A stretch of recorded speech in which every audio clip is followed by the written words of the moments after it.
Hello, welcome to Thoughts with Garrett. Today we have guest star William Snipes over here. How you doing? Great. That's pretty good. All right. Well, today we'll be talking about really anything.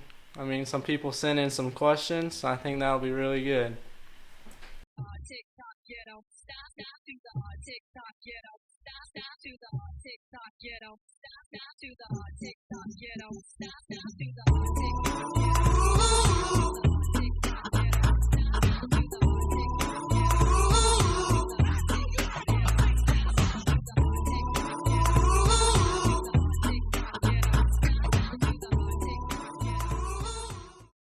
All right. Well, Snipes, how you doing? I'm doing great, Stokes. That's Thanks so good. much for having me on your podcast. Nice to have you here. Was Zach Skinner behind the scenes? Young Skinner. He ain't ready for the camera yet, but it's okay. He will be one day.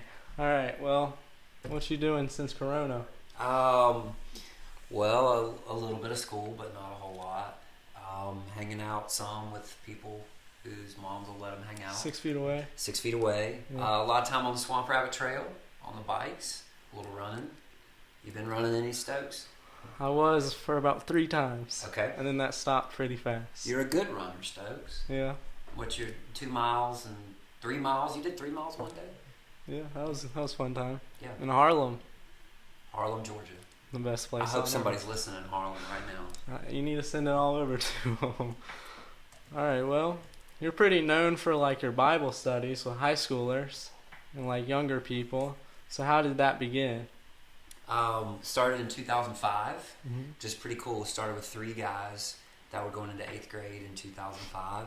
Those guys are all, 28 now, I think. They're all 3 of them are married, and they all each just had their first kid, so that's pretty awesome. It's pretty cool. I've been able to keep up with them. I got to officiate 2 of their weddings and be a groomsman in one of their weddings.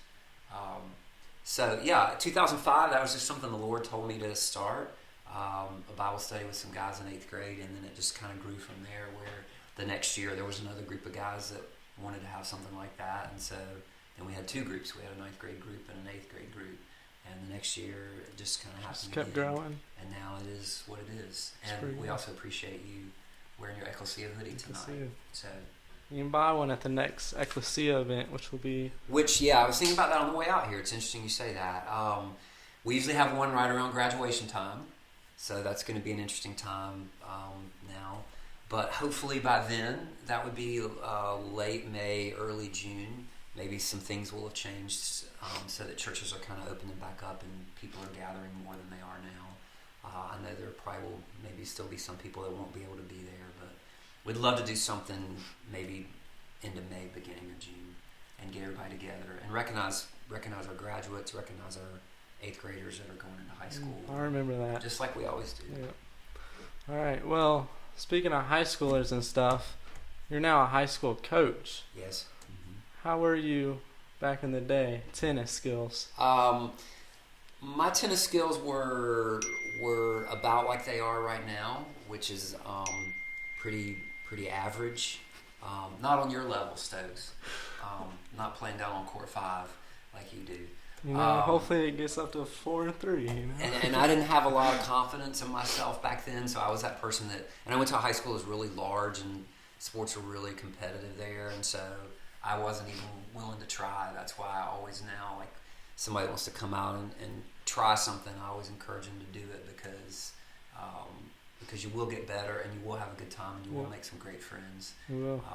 If you want to give any kind of plug for the Blue Ridge tennis program. It's a good time. Y'all need to come out. Yeah. Zach's playing next year. That'll be fun. Yeah, it's a pretty solid program. Tennis. Probably one of the strongest programs at Blue Ridge High School. I think it's one of the best, easily. All right. So speaking of like tennis and all that, if you weren't like coach, what would you do with your spare time? Well, it's interesting you ask that question because I think all of this that's been going on has really shown me that where I am and what I'm doing is exactly what I should be doing.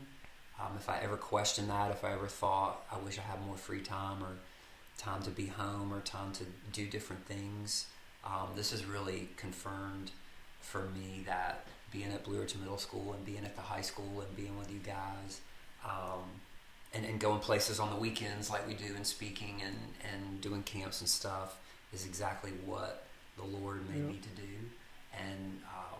And that's been really good. And I hope a lot of other people have learned some things about themselves during this time. Instead of just looking at all the negatives, it's been really good for me to just feel affirmed in what I do and to really want to get back to doing it as quickly as I can. So That'll be good. So I don't know if that exactly answered your question, but Pretty much summed it up. Okay. Yeah. And coaching, but if you weren't a teacher, what profession would you want?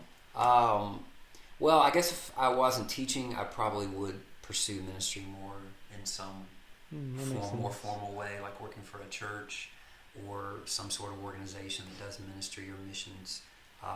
But I really have been able to use school and sports and all those things as a ministry, and so it's worked out really well. All right. This is one of the questions I got from one of the boys, All right.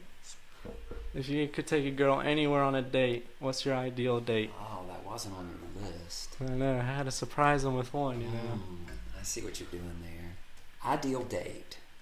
Golly. Can it be a little bit of a road trip? Does it have to be around? It could be a road trip. I mean, I don't want to do Falls Park. Nah. All that. That's too original. Plus, it's closed right now too. So, I would probably take a person to Charleston because I love Charleston. I love walking around in Charleston. I love just kind of wandering the streets there, and a lot of great restaurants. Plus, you got the beach right there, and just time it out perfectly. Where you need to know ahead of time, Stokes, exactly what time the sun's going to set. Yeah, So you have can it all planned out. And I can tell you all the things to do. You can rent bikes down there and ride. You can Go to Burger King. there's plenty of Burger Kings down there, and we know those are always good. But right when it's a sunset, you got to be in a Prime perfect location. You can't be inside somewhere or something. You've got that all planned out. You're gonna have a great dinner, and then it's gonna be a wonderful evening. So. That'll be What a pretty nice question from one of the boys. I know. It's pretty nice. I'm not going to say who it was, Okay. but I'll ask you it's later. one of the real boys. So. All right. So there's a picture out there. It's Yes. going to come up on y'all's screen right quick.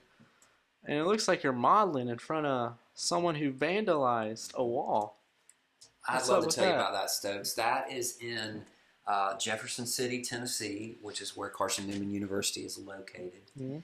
And someone one summer reported to me there's kind of a little rundown downtown to Jefferson City that's really sad and looks like it's, was a place to go 50 years ago, but it's all run down and boarded up and closed up. And they said that we were just riding down there one night and we saw this building and spray painted on the side of it. It said Snipes. Now, I'm only there for the summer, right? Mhm. I'm not known in those parts at all. I do know there have been a lot of Bible study guys, ecclesia guys, that had come to Carson Newman multiple summers. And some of them don't always follow the rules. Some of them don't always abide by the I policies. remember that McDonald's run. And so we weren't sure, literally, if some of the ecclesia guys one night had spray painted Snipes on a random building in downtown Jefferson City, Tennessee. So I did have my picture made there in front of it, although I didn't do the graffiti. But then the most interesting thing, we saw it in other parts of the little town as well. I even saw it in a bathroom stall on the Carson Newman campus. Nice. It said Snipes. And I really don't think the ecclesia guys are responsible. Did you ever find out who did it? Nope. So I'll tell you the truth, Stokes, I even talked to Jefferson City police and asked them, do y'all know why Snipes is all over this town? And they said, I don't know if it's a gang. You're just famous in but they did. Jefferson City, I So guess. I guess there's somebody else in those parts besides me. All right, that makes sense. Okay, so we like eating here on Thoughts with Garrett. Definitely. I got two food questions. First off, so we went to Harlem, and there's a little, I guess, a city past it, Yes, Rennes or something. Rennes, like that. Georgia. Yep. Well, they had the best restaurant ever, and it was actually called Restaurant. It is called, by us, it is called Restaurant because on the side of the building it says Restaurant. And that seems like a really good thing to call it. So How do you find that? I kind of Grew up not there, but we used to drive through there a lot because my grandmother lived really far down in Georgia. And so whenever we would go there, we would go through all those little towns on the back roads when we would go to my grandma's house, and we would go through Harlem, and we would go through Rennes. And so my parents knew these little places to stop, including places like restaurants. I mean, the line's always out the door. Definitely. Slam packs. Definitely. The best restaurant. That's a plug for a restaurant, by the way. And it's a fun thing to remember. We'll always remember that we were in restaurant when we found out school had been That's canceled. true. Which on that day, which was March the 15th, we thought was the greatest thing we'd ever heard. Because I guess then we thought we'd be out for a week or two. We were hoping for a week because we had a big test that got moved up. And here we are 5 weeks later. That test is gone. Yeah. Restaurant. The greatest thing I remember was we'd just be randomly eating our amazing food, and all of a sudden this little kid just starts singing. Oh, there was a kid in there singing like spiritual. It was amazing hymns. too. It was like, and people would clap. They were just like swinging like that and everything. It's a special place. It was cool. All right, so we gotta ask, what's your favorite Burger King item? I'm gonna be honest. It's okay if you don't eat there all the time. When I do, I'm kind of more of a Whopper Junior type guy because a Whopper is just a lot. I mean, it's aptly named. It's a Whopper, and so I do try to be somewhat healthy. Yeah, and keep so that runner's mentality. I kind of take it down a notch and go with the Whopper Junior, and I've always had a lot of success with that. So. Yeah. Well, you do like running a lot, right? I do. How much do you run a week? Well, I had some knee surgery, and I started back running, and I think I did a little too much. Not mileage like too far, but maybe too many days at a time. Like I ran, this has been since the quarantine, probably 5 or 6 days in a row, just with different people that would come. We just run like 2 or 3 miles. But then my knee started hurting again. So that's been kind of rough, and I've been kind of taking a break again. But back in the prime Snipes. Prime. Well, if we were training for a half marathon or a marathon, we'd be running a lot. But otherwise, I'm a like 3 times a week. Just running. Yeah, just fun. running around with great friends like you. I remember I think it was like Myrtle Beach for a Beta Club field trip. And this man woke me up at like 5 in the morning. It was pitch black outside. Cold. It was freezing. I was like, I don't want to get my shoes all sandy, okay? So I took them off. I was like, it's sand. It can't hurt. My feet hurt so bad after that. I was dying. Can I give a shout out to the guy behind the camera? Sean Stokes. Yes, and he's, Sean's a behind the scenes kind of guy. Yeah. He doesn't want to be up front here.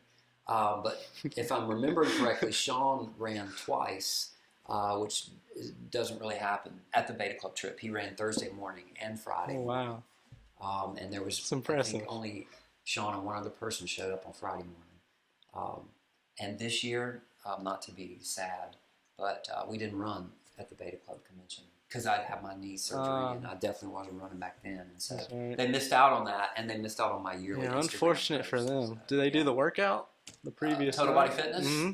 Definitely did Total Body Fitness. The arm circles kill you. It's the worst thing. And didn't Barrett Broom? Who won the pull-ups? I'm gonna say Logan Deep in the Deep in the Ghetto. Yeah. Probably won. It wasn't you with your swole body? Yeah, I think I was last or second last at best. Pretty sure I was too. So. All right. Well, it's pretty much all we got for you today, Snipes. Okay. It's been a pleasure, and you're a great has been a pleasure. Interviewer. Thank you. Yeah, thank you. It's the first time. We got more people coming. Mm-hmm. Who've you got in mind? Who's got what now? Who have you got in mind to be on the show? Well, I mean, we were just talking about one of the legends around in Blue Ridge, Ross Skinner. Shout out at him. He won this week, the shout out. Follow him on Instagram at rskinner.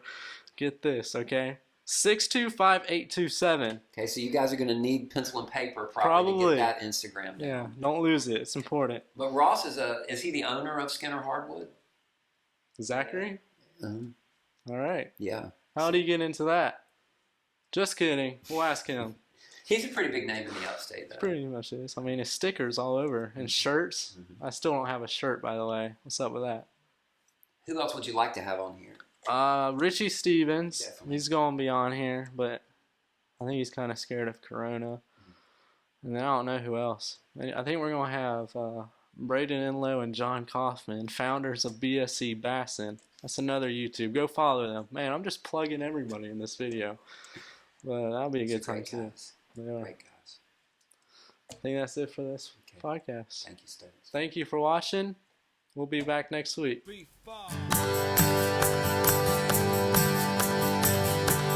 Talking to the songbird yesterday, flew me to a place not far away. She's a little pie